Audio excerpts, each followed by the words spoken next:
Be lifted high, be lifted high,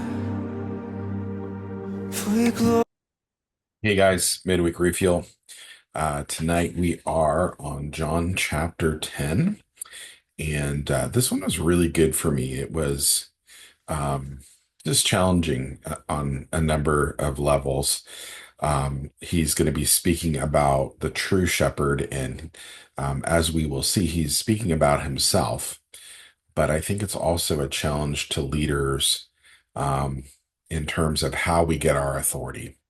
And so you'll see that pretty clearly as we read the scripture. I am reading, hold on just a second here, from verse 1 all the way to verse 21.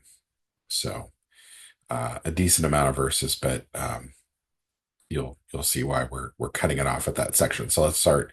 This is the Passion Translation, and it says, Jesus said to the Pharisees, "Listen to this eternal truth. The person who sneaks over the wall to enter into the sheep pen rather than coming through the gate reveals himself as a thief coming to steal. But the true shepherd walks up to the gate, and because the gatekeeper knows who he is, he opens the gate and lets him in. And the sheep recognize the voice of the true shepherd, for he calls his own by name and leads them out, for they belong to him. And when he has brought out all his sheep, he walks ahead of them, and they will follow him, for they are familiar with his voice. But they will run away from strangers and never allow them, because they know it's the voice of a stranger." Jesus told the Pharisees this parable, even though they didn't understand a word of what he meant. So Jesus went over it again. "I speak to you eternal truth. I am the gate for the flock. All those who broke in before me are thieves who came to steal, but the sheep never listened to them. I am the gateway. To enter through me is to experience life, freedom, and satisfaction.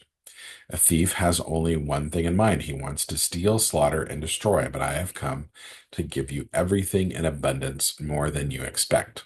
Life in its fullness until you overflow." This is verse 11. "I am the good shepherd who lays down my life as a sacrifice for the sheep." I'm toying with whether I want to pause here for a second or keep going because it's similar theme. Um, but yeah, let me pause because he tells us that he's the gate, and he's saying that there are those who have not come through the gate, but hopped over the gate or hopped over the fence to lead the sheep. And he's speaking of the Pharisees, which is an interesting statement because, um, they had a system within which they chose the Pharisees.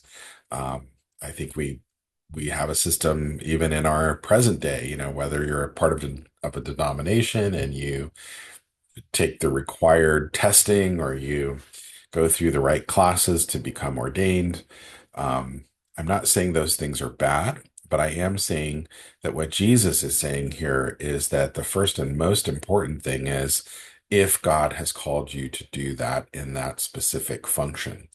And if God hasn't called you to do that, then you run the risk of being the one who hops over the wall to lead the sheep. You kind of make your own way into doing that. And he's saying that isn't the right way to do that, and that you won't have the authority to lead people because God hasn't called you to do it. So more on that in a little bit, but let's pick it up in verse 11. "But the worker who serves only for wages is not a real shepherd, because he has no heart for the sheep. He will run away and abandon them when he sees the wolf coming, and then the wolf mauls the sheep, drags them off, and scatters them.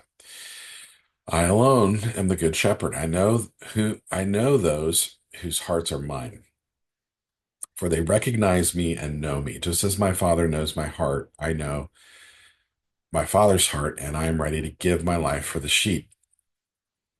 And I have other sheep that I will gather, which are not of his Jewish flock, and I, their shepherd, must lead them too. And they will follow me and listen to my voice, and I will join them all into one flock with one shepherd.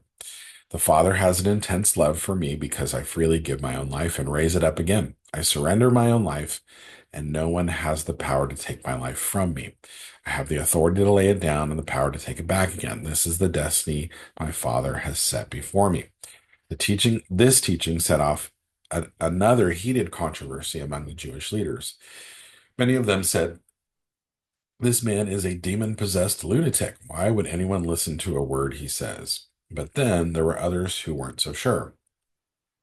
His teaching is full of insight. These are not the ravings of a madman. How could a demonized man give sight to one born blind? So that reference is obviously to what we just read about in John chapter 9, where the man born blind now can see. And so there was, uh, some discussion about whether or not Jesus was actually saying the truth, so to speak. Um, and it's interesting that that they are having this discussion because Jesus is saying there are those who work only for wages, and then when adversity comes, they're the first one to run away because it comes down to what um, they were profiting from, and if they don't profit from it, then they decide that they're not called to be, a pastor, a leader, whatever. In this case, a Pharisee or a Sadducee. So this was challenging for me. I think, I had an interesting discussion last night with some of our leaders where one of the things I've learned over the last probably 3 years is that sometimes very subtly when you get into full-time paid ministry, you you kind of see ministry as the end goal.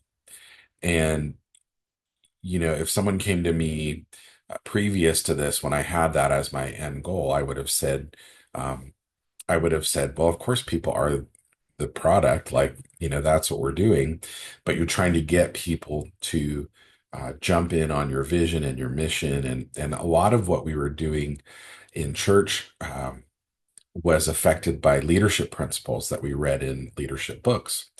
Now, of course, there are great principles. We should know how to lead people. Um, that's all really important. But in the church, it's different than being a leader in a business. There's a business aspect of what we do, but we aren't selling a product. We're actually serving people, and people are the product. Ministry is the byproduct, but people are the product. And a lot of times we forget that. And I don't think we ever intentionally scale the wall to lead people to, just for profit. I think most people, there are obviously some who do that, and that doesn't usually go very well. But I think subtly what happens is you begin to get comfortable. And so you try to go to things that you feel make you successful. And my point in all of this is, I think for me in the last 3 years, God has been teaching me about, you know, getting back to listening to his voice, listening to what he's saying, and doing exactly what Jesus was describing in this message, or even in this discussion that he had with the Pharisees, is, the Father knows my heart, I know his heart, and because of that, he trusts me with the sheep. And I should be able, as a leader, to say, God knows my heart, Jesus knows my heart, and because of that, he trusts me with his sheep. And I didn't scale the wall to become a leader. I didn't make my own way into that. I follow what I hear from the Lord as best I can, and hopefully that leads me to success. Um, and so that for me is a great challenge. I think we can begin to do ministry from memory instead of imagination, and that comes from not hearing from the Lord. Faith comes by hearing, not from having heard. And I think that's the challenge for us as church leaders, is to hear from God and follow his voice, so that when he's changing up the plan, when he's doing something different, excuse me, we could easily pivot. And that is the challenge for me, is just going back to the basics of hearing from the Lord and following his voice, because that's really when, I've noticed over the years, when I'm doing that, then they hear the voice of the Father through me. you know um that's something we were taught years ago by Bill Johnson, is, when you're looking for a church, you go where you hear the voice of your Father. There's something that resonates inside of you when that person is speaking. It doesn't make them God. It just means they're a very good conduit for the presence of the Lord in the way that you are able to hear him. And that can be a Baptist church, that could be a Pentecostal church, that could be whatever Bible believing, Jesus loving church that you go to, but you go where you hear the voice of the Lord best. And I think that's some of the greatest advice that we can get. I think for me as a leader, it challenges me to be in that place of hearing from the Lord and really paying attention to the ways that He's speaking to me. Yeah, it's a really good practice to just make sure, hey, God, did you call me to do this? Or am I just doing this because it's what I've always done?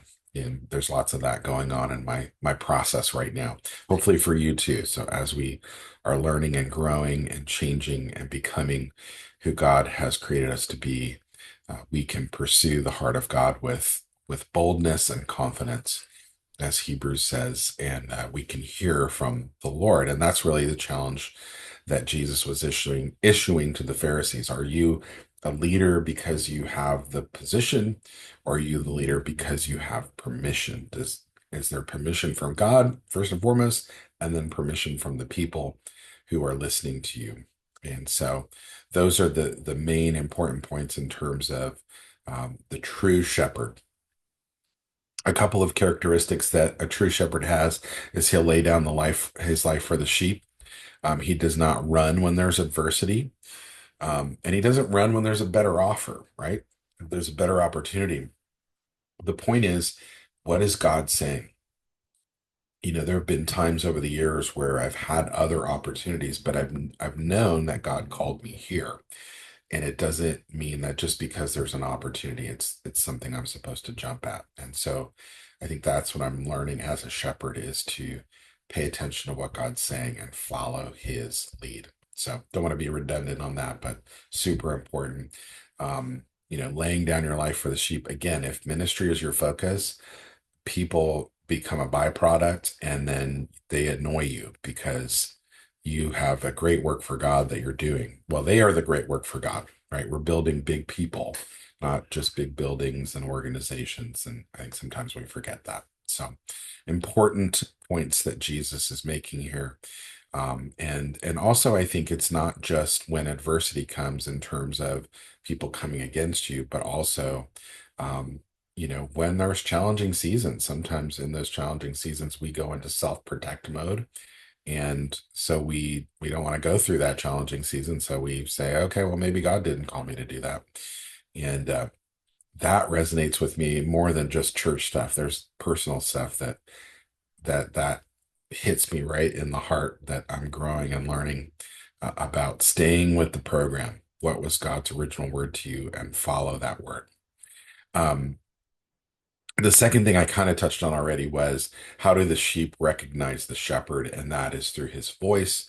And that's where I think we as a people need to learn how to hear the voice of the Lord as well, so that when we recognize it in a person, we know, okay, this is a person that I can follow because they hear from the Lord, just like I hear from the Lord. And not that we always agree on everything that we hear, but the heart behind it, the passion, the pursuit behind it is very, very similar. Let me end with this. At the end, they had that controversy over, is he demon possessed or is he full of insight? Which one is he? And I think it's just fascinating to see that it seems like those who were benefiting from the current system and didn't have a heart to hear truth were the ones that were saying he was demon possessed. And those who were open to hearing the word of the Lord, someone like Nicodemus, they were having a different struggle. And their struggle wasn't that I was going to lose my position. Their struggle was, if he's telling the truth, then I have to rethink everything. And that's where many of them were. We see a lot of those who were more concerned about their job, but I think we don't see enough. There were those who were really struggling with. Jesus is obviously doing something he could not do without the benefit of God working with him.